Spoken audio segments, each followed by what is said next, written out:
I moved to Vallejo, and I had already been here a few years, not many, but a few years. And I had managed to make a couple of friends, but I'll tell you,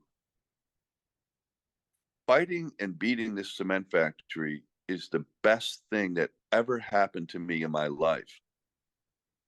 I quadrupled my circle of friends. I gained a new knowledge about environmental justice. I gained a new knowledge about the struggles and the successes of people in my community. Often say it, and I'll say it again. You meet the nicest people when a cement factory threatens to come to town.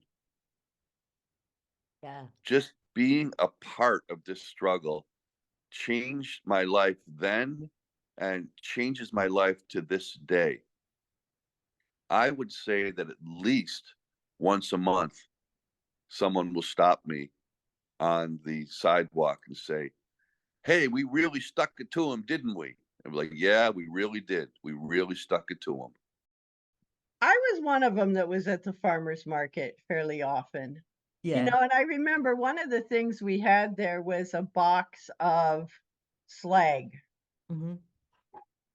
This is what they're going to be shipping in the hulls of super tankers, and it's going to be taken out of there with clamshell lifters. This project didn't sound good. It didn't sound like something we wanted.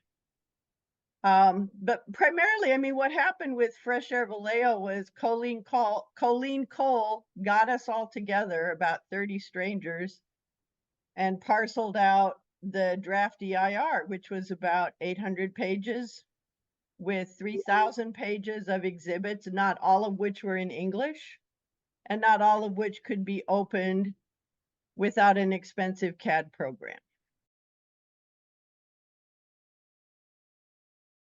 I can't even imagine what we would be living in had we failed. Yeah. I mean, 200 and that of all I used to be able to rattle off facts and figures off the top of my head.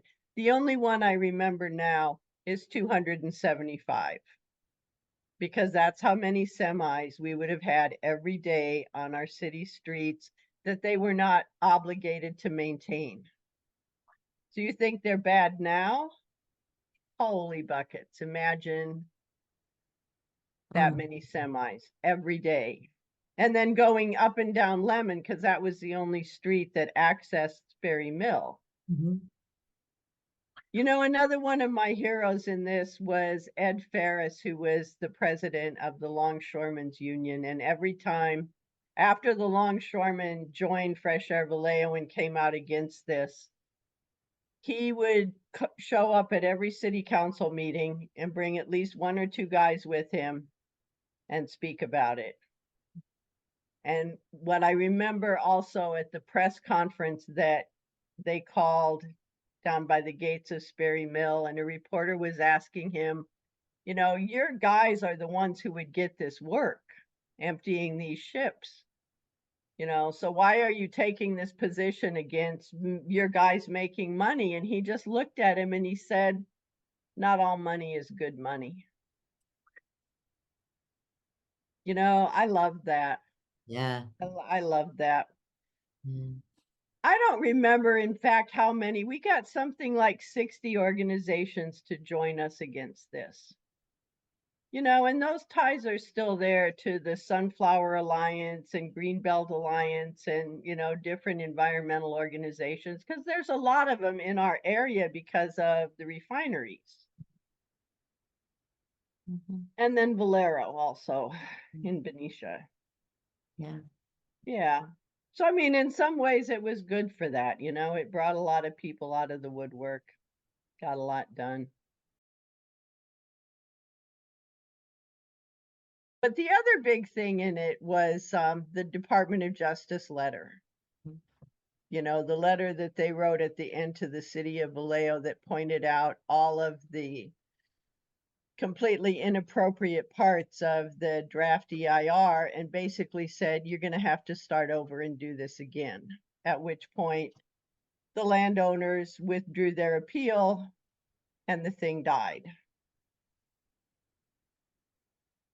There were Because things of I the- couldn't say that we did in closed session. Yeah, Closed session, you can't make public. That's why it's closed session. yeah, And there were things that were said in there that I couldn't discuss because the project is well, I don't know. There's a statute of limitation. Yeah, there could be. I think it's 10 years. So like there were some things that we had to be careful with. Yeah. And I didn't want to violate that because I value our charter and I value yeah, having credibility. yeah, yeah. So anyway, yeah, that's where I was with that.